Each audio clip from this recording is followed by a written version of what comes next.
Typhoon Bualoi. I have been reporting and decoding Jammu and Kashmir for last 3 decades.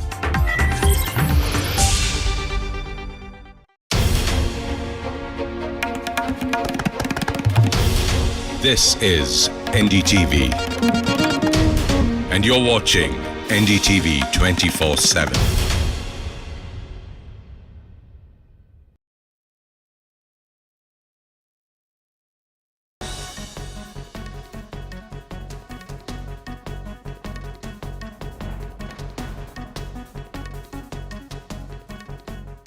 Hello and welcome to this Monday episode of The World Report. I'm Arjun, Samar, Mahendran, and here's what's making headlines around the world. At least 4 people are dead and several more injured after an attack on a church in Michigan. Authorities say a 40-year-old man identified as Thomas Jacob Sanford allegedly drove a vehicle into the church premises and began shooting indiscriminately. Police believe that the suspect started a fire later that then consumed the church, trapping others inside before being extinguished eventually. Here's a report before we go across to my colleague Priyanka Deo, who gets more on this development.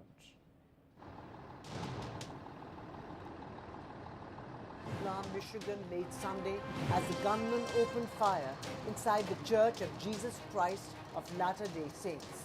4 people are confirmed dead, 8 more wounded, as police raced to the scene within 30 seconds of the first 911 call. There is a couple additional bodies that we've discovered in the church. So that makes our total victim count up to 4 victims. As I said before, there has already been the suspect who is deceased as well. So we have 5 deceased persons from this tragic incident. The suspect, 40-year-old Thomas Jacob Sanford, was fatally shot by the police inside the church parking lot. Inside the sanctuary, courage took hold as families shielded children and helped each other escape. Just hundreds of people just practicing their faith. Just extreme courage, brave, and that's the type of community that we are. Law enforcement, again, we were on scene within 30 seconds from that original 911 call. Within 8 minutes, that suspect was neutralized. Recovery crews searched the debris for unaccounted victims as the fire left the church a total loss. We've searched multiple churches this evening for bomb threat protocol. Yes. Is that based on actual threats? Yes. We received 911 calls about bomb threats or other indications that there was a bomb at a different location. Some of them were churches, and we have responded and cleared those locations.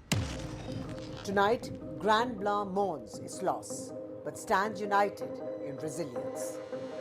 Bureau Report, NDTV World. In Grand Blanc Township, Michigan, a 40-year-old, his name is Thomas Sanford.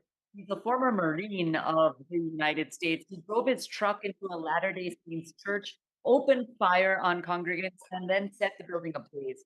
Police fatally shot him at the scene. At least 2 people were killed and several others injured. And authorities say that Sanford had no known connection to this church, making this appear random, at least as of now.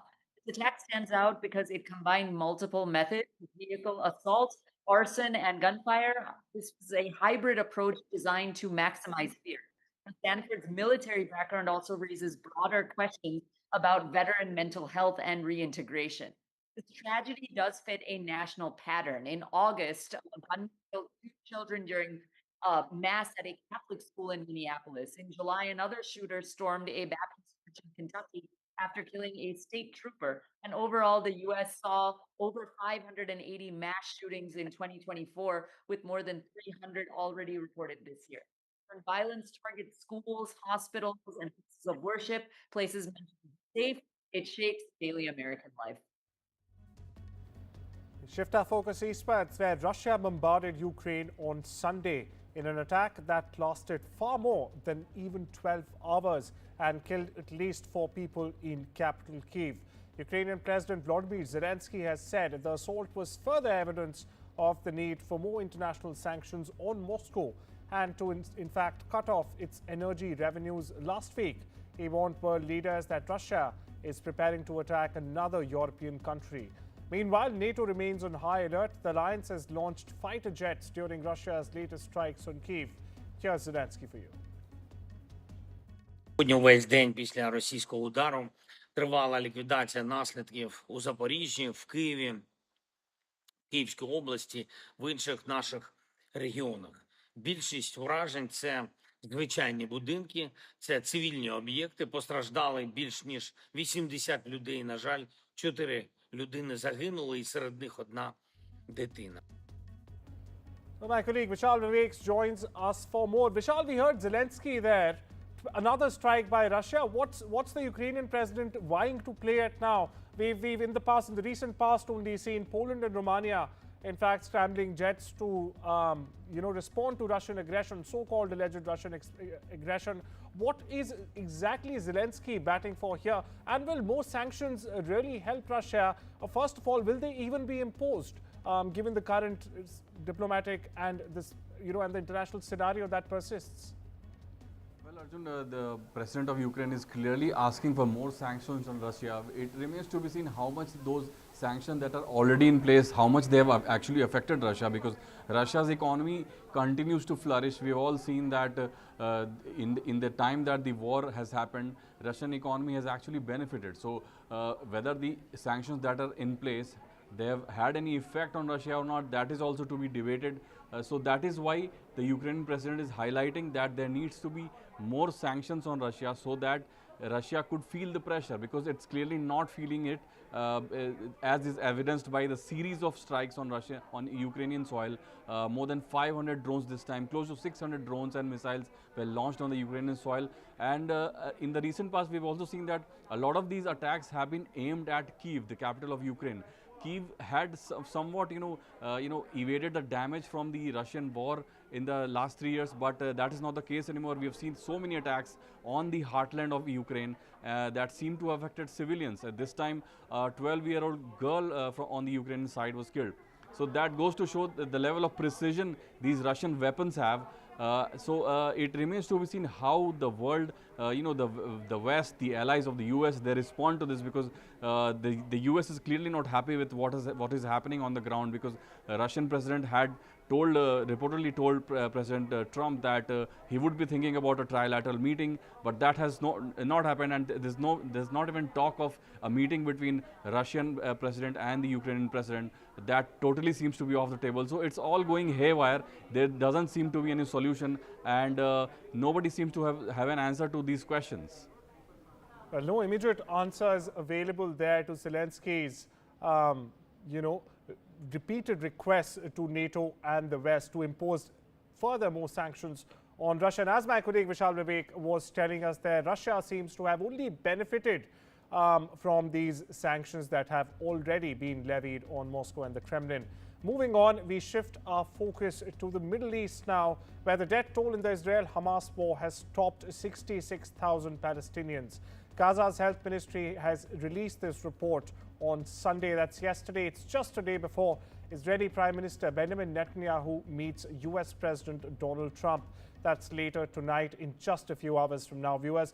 Meanwhile, Netanyahu has come under more heavy international pressure to end the war in Gaza. Now, key Western allies have also joined a growing list of countries recognizing a Palestinian state over Israeli objections. The European Union, for instance, is considering sanctions, and there are growing moves to a sports and cultural boycott against Israel as well. Here's more. Israeli Prime Minister Benjamin Netanyahu is headed to the White House on Monday for a critical meeting with President Donald Trump about the war in Gaza. Trump has given Israel wall-to-wall support since he returned to the White House last January, but there are signs that is beginning to change. Netanyahu is facing growing international pressure and isolation over the devastation in Gaza. In fact, health officials in Gaza say the death toll has now risen above 66,000 people. Trump also himself has begun to show signs of impatience. Arab officials say that Trump is expected to present a new 21-point ceasefire plan. This is a plan that would declare an immediate ceasefire and set in motion a process for ending the war altogether. Now, Netanyahu gave a speech to the United Nations on Friday where he struck a defiant tone. He says Israel is going to push ahead with this offensive until it finishes the job, until it completes its defeat of Hamas. However, if Trump has a plan to end this war, Netanyahu will have a hard time saying no. Over in Washington, U.S. President Donald Trump met Pakistan's Prime Minister Shehbaz Sharif and their Army Chief Asim Munir at the White House on Thursday. Now, this is where the Pakistani side presented rare earth minerals during talks. However, now a photograph released by the White House showed Trump looking at an open wooden box or a casket of minerals, now just as Munir pointed to the display, while Prime Minister Shehbaz Sharif stood nearby, almost grinning. Now, Sharif is the first Pakistani Prime Minister to visit the White House in 6 long years. Islamabad has actually been seeking American investment in its minerals sector. Only earlier this month, Pakistan's Frontier Works Organizations, or the FWO, signed an agreement with Missouri-based U.S. Strategic Metals to establish a polymetallic refinery in Pakistan. Now, a second deal was also signed between Pakistan's National Logistics Corp and Portugal's Mota Engel Group. It's an engineering and construction company. The foreign ministers of North Korea and China met in Beijing on Sunday and agreed to deepen bilateral ties between Beijing and Pyongyang. Now, a video from Phoenix TV showed Chinese Foreign Minister Wang Yi greeting North Korean counterpart at a Diaoyu-like state guest house. Now, the meeting in Beijing came about 3 weeks after North Korean leader Kim Jong-un and Chinese President Xi Jinping held their first summit in more than 6 years and also pledged mutual support and enhanced cooperation. Now, Kim and Xi, interestingly, earlier attended a massive Beijing military parade marking the end of the World War II, or marking 75 years of the end of World War II, with other world leaders, including Russian President Vladimir Putin, also present. Over in New York, Mayor Eric Adams has announced Sunday that he is ending his campaign for re-election. In a video released on social media, Adams spoke with pride about his achievements as the New York mayor. Now, this also includes a drop in violent crime, as claimed by Adams. But he said that the constant media speculation about his future and also a decision by the city's campaign finance board to withhold public funding from his re-election effort made it impossible to stay in the race. The one-term Democrats' decision to quit the race comes just days after he repeatedly insisted he would stay in the contest, saying every day New Yorkers don't surrender. However, speculation that he would not make it to election day has been rampant for a year together now. Adams' campaign was severely dismissed and wounded by federal bribery case and liberal anger over his warm relationship with President Donald Trump. Now, in Southeast Asia, heavy rain and strong winds from Typhoon Bualoi, now weakened into a tropical storm, flooded roads, knocked off roofs and caused at least 9 deaths in central Vietnam before it weakened to a storm that moved Monday into Laos, state media reported. Now, the storm tore through communities, damaging houses, schools and power poles, sweeping away temporary bridges and also flooding roads and low water crossings across several provinces. Flooding in cities, submerged vehicles and many highland communities were also cut off. State media, meanwhile, says rescue teams were searching for 17 missing fishermen.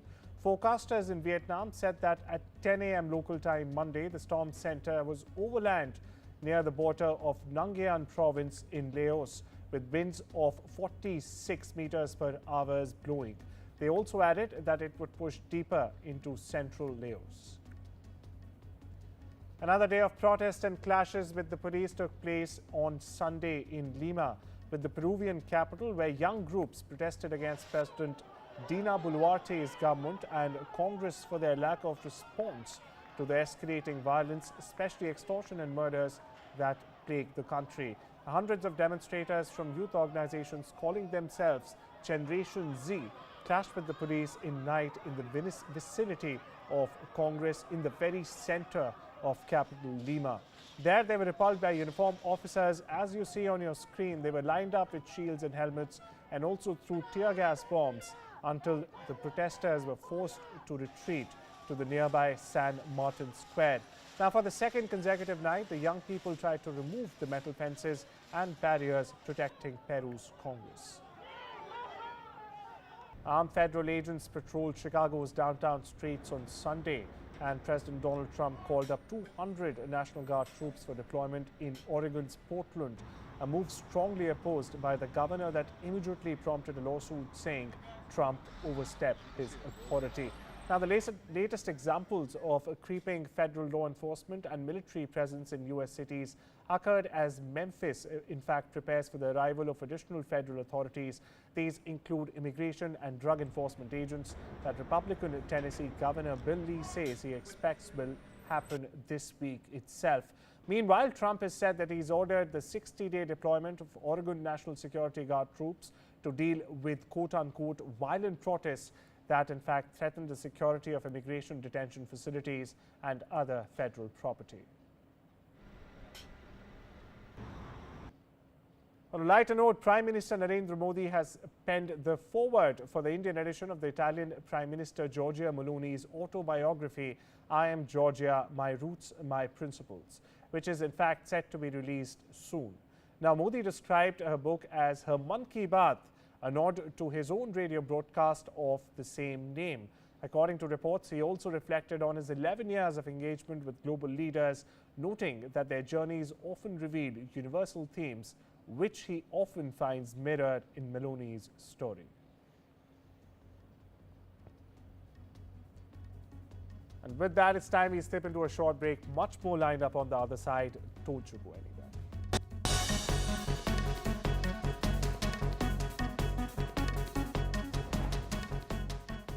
Now, here's a big offer worth checking out. In People's Postcode Lottery's October draws, there's a share of £23.2 million to be won.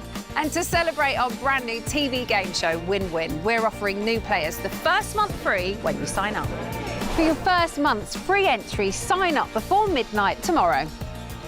A share of £23.2 million could be yours, but only if your door is in the draw.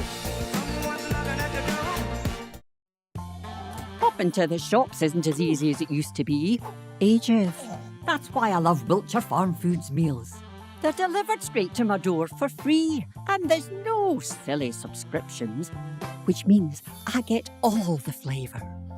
With none of the faff, so I can put my feet up. Well, occasionally. Why not give them a call or go online? Wiltshire Farm Foods, that home-cooked taste.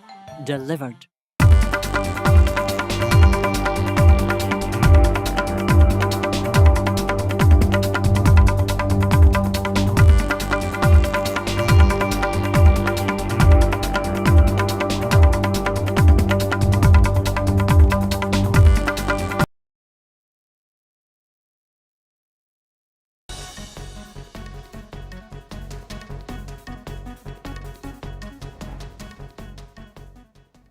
Welcome back. You're watching the Monday edition of the World Report. Now over to updates from the world of business and technology, where the UK government will provide a whopping £1.5 billion loan guarantee to Jaguar Land Rover or the JLR Group after a major cyber attack forced the car maker to halt production. Now, JLR shut down its UK factories on the 31st of August, with operations expected to remain suspended until the 1st of October. Now, this has left suppliers facing uncertainty. Now that this loan which the government is giving out is backed through the Export Development Guarantees, or the EDG, is intended to in fact strengthen JLR's cash reserves and also ensure payments to its supply chain during this disruption.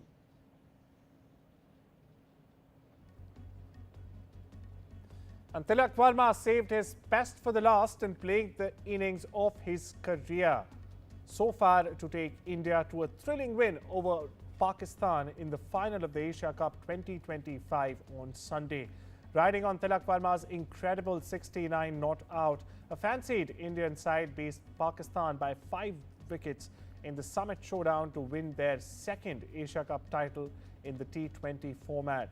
Team India bowled out Pakistan for a modest 146 and then chased down the target of 147 with 2 balls to spare. Verma smashed an unbeaten 69 of 53 balls, while Shivam Dube contributed a breezy 33 of just 22 balls during a vital 60-run partnership for the 5th wicket. We get you a report. Big matches need temperament, and Shahibzada Farhan showed signs of early brilliance. Pakistan came out with a lot of aggression in the first 3 overs and were 45 for no loss at the end of the power play. There were several mishits by Farhan, but he did not let that cloud his approach. He brought up his half-century in 34 balls and then came up with a muted celebration by the show of his bat. India's mystery spinner Varun Chakravarti gave them the first wicket. Sahibzada gone for 57 of 38. Nerves set in and Pakistan endured a middle order collapse. Might just go all the way, too high and too long. Fakhar Zaman gone after scoring 46. Surya Kumar Yadav meanwhile was criticised for appealing against obstruction in the field, which was overturned by the third umpire. Pakistan were 113 for 1 in 5 overs. Indian spinners undid all of that. The men in green lost 4 wickets for 8 runs. Kuldeep, Aksar and Varun spinning the web. He wants it, it's gone high and he takes it. Kuldeep Yadav finished with 4 for 30 on the night, picking 3 wickets in this over. Jasprit Bumrah got Haris Rauf and brought out the falling aeroplane celebration. India's spin power completely outdid Pakistan as they folded up for 146, spinners claiming 8 and Bumrah 2 on the night.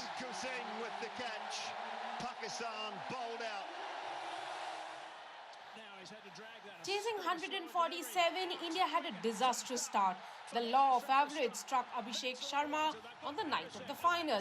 Captain Surya Kumar Yadav, having promoted himself up the order, became Shaheen Shah Afridi's victim of a slower ball. This was a huge moment in the game. Gill gone too. Pakistan had 3 inside 4 overs. India's middle order was powered by Samson and Tilak Verma. They scored 57 of 50, but Sanju went after scoring 24 runs. Dube and Tilak put pressure on Haris Rauf. 17 runs from this over was game changer. Verma stroked a half-century under pressure. Dube took the pressure off by depositing 1 into the stands as India needed 10 in the final over. Tilak Verma then sent a massive 6 sailing into the stands. India staged a grand finish, winning a thriller on the night by 5 wickets. This was their 9th Asia Cup title, a match worthy of a tournament final. Meanwhile, the BCCI viewers will lodge a very strong protest in the next ICC meeting in November against Asian Cricket Council Chief Mohsin Naqvi, who walked away with the Asia Cup trophy after the Indian team refused to accept it from him in Dubai. BCCI Secretary Devajit Saikia has justified the team's refusal, underlining that India cannot accept the trophy from a person who is caught waging a war against the country. Now, India defeated Pakistan by 5 wickets in the final on Sunday, with Tilak Verma hitting an unbeaten 69 to be adjudged the player of the match for the final encounter. We get you more. How can we take a trophy from the person who is running a war against us? So many people have died in our country. We have a moral responsibility, and from the point of patriotism also, we cannot consider him to be a person from whom we can receive the trophy. And the most important thing is that the other side is acting so childish and so absurd that when we refused to take the trophy, he thought that the trophy is meant for him and he took it with him to his hotel. Not only the trophy, the medals also. So this is something very unexpected, very unheard, and we'll definitely lodge a complaint to ICC for his misconduct. And one more thing, that had it been some other person who was offering the trophy in the prize distribution ceremony, if he had been ACC chairman only, we would have no difficulty in accepting the trophy. But the same person is donning another color, that is that he being the interior minister of Pakistan, So at that point of time, his identity is totally different. So India, after a lot of backlash also in our country, we have decided to participate, keeping the spirit of the game and our responsibilities, and also following the policy framed by the government regarding participation of any national team, irrespective of sports, in any international or multinational tournaments. So we followed that part, and that's why we were in Dubai to participate in the Asia Cup. But taking the trophy from a person who is part of the attack against India, we are absolutely on right path in not accepting the trophy from him. We get you updates on the world of entertainment, viewers, where Bad Bunny will bring his Latin trap and reggaeton swagger to the NFL's biggest stage next year. The Grammy winner will headline the Apple Music Super Bowl halftime show in Northern California. The NFL, Apple Music and Rock Nation announced Sunday that Bad Bunny will lead the halftime festivities from Levi's Stadium on the 8th of February in California's Santa Clara. The Puerto Rican superstar's selection comes amid another career-defining run. He's just fresh off a historic Puerto Rico residency this month that drew more than 500,000 fans and leading all nominees at the Latin Grammys in November as well. The Bad Bunny has become one of the world's most famous and streamed artists, with albums such as Un Verano Sin Ti and All Spanish Language LP.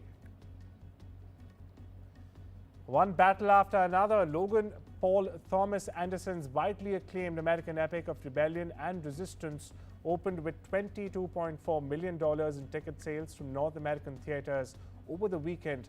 This is according to studio estimates released Sunday. Now, Anderson's ultra-contemporary opus signifies a major gamble by Warner Bros.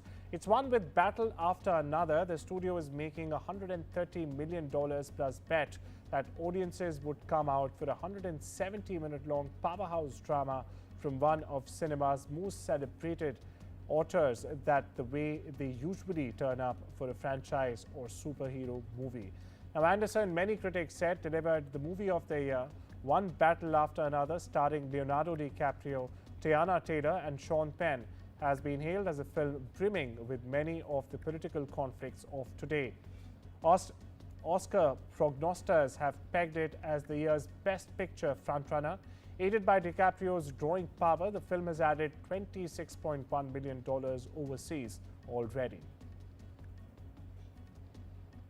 That's all we have for you on this Monday edition of the World Report. Take care and have a wonderful day.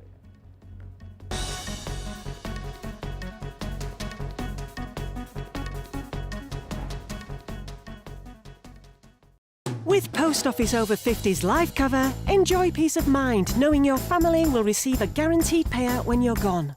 UK resident 50 to 80, your guaranteed acceptance. No health checks and from just £1.15 a week. Plus free 24/7 GP access with the health and wellbeing benefit. Purchase and receive a £125 gift card for amazon.co.uk, Tesco or M&S. Visit postoffice.co.uk/over50s. No child should suffer the torture of trachoma, but so many are in pain right now. Nananga's lashes have turned inwards. They rip and tear away at his eyes. Pomelo's sight could be gone forever.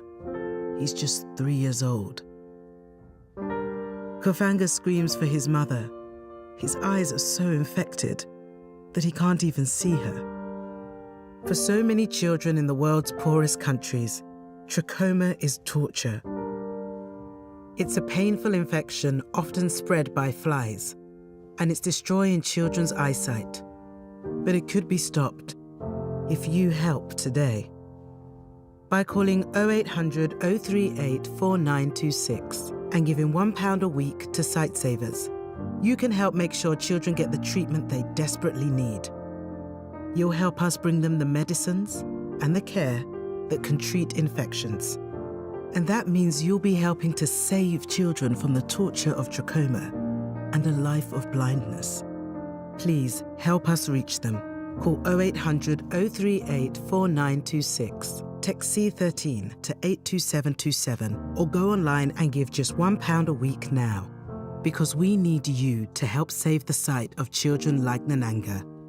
We need you to help save them from the torture of trachoma.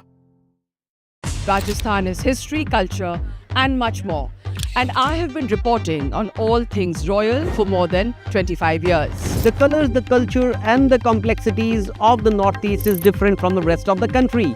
I have been bringing the Northeast closer to the capital for over 15 years. Madhya Pradesh is the heart of India, and I have been capturing its every beat for over 10 years, covering the corridors of power, what is said, what is left unsaid, and what it actually means for you and me. I have it all covered. Kashmir is often called paradise on earth, a region that has been in a state of flux. From conflict to India's crowning glory, I have been reporting and decoding Jammu and Kashmir for last 3 decades.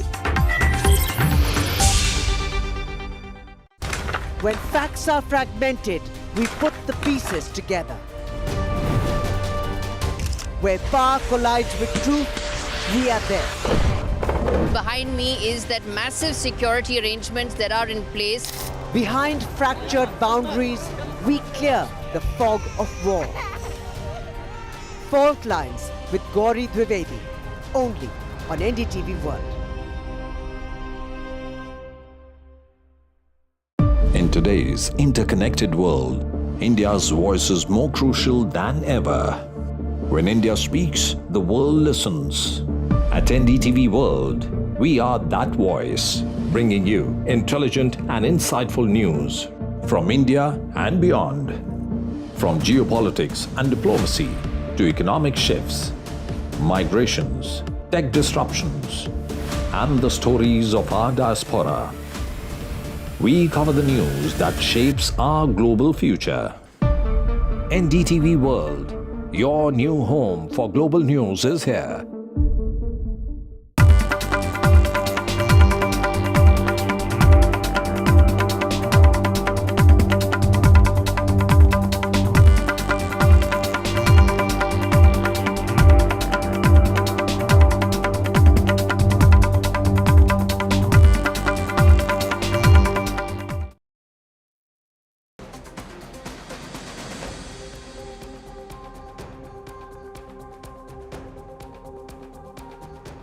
Very good afternoon from Delhi to Dhaka and Dubai to New York. It's a packed Monday here at India Global Viewers. I am Arjun, Samar, Mahendran, and here are the headlines.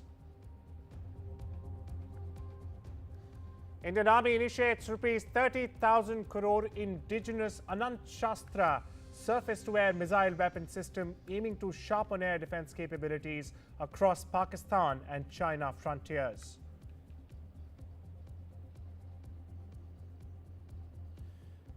Pak PM Shehbaz Sharif, Asim Munir flash rare earth minerals at White House.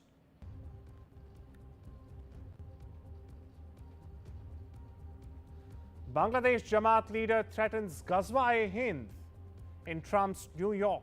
Says will wage war against India, 50 lakh youth ready.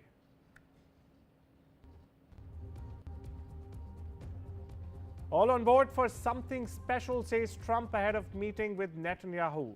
Development after US leader shared 21-point proposal aimed at concluding ongoing Israel-Hamas conflict.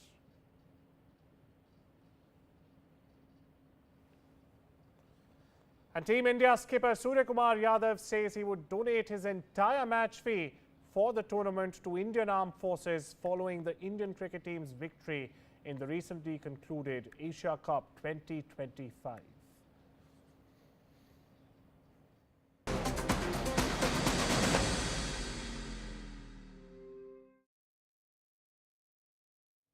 Viewers, India is powering its Sky Shield, and it's 100% made in India or Atma Bharat. The Indian Army is moving fast to acquire the Anant Shastra missile system in a 30,000 crore rupee push, and it's boosting stocks and national security alike. Let's break it down for you. For starters, the Indian Army has issued a massive 30,000 rupee crore tender for the Anant Shastra. It's a next-gen defense missile system. It's one of the largest defense projects in recent years, to put things in perspective, and a big leap for the Indian firepower. Now, as soon as the tender went public, shares of Bharat Electronics Limited and BDL surged up as much as 2%. signaling strong investor confidence in India's defense manufacturing sector. Developed by the DRDO, the Defense Research Development Organization, the Anant Shastra is built for speed and agility. It's a mobile system that can in fact launch while on the move,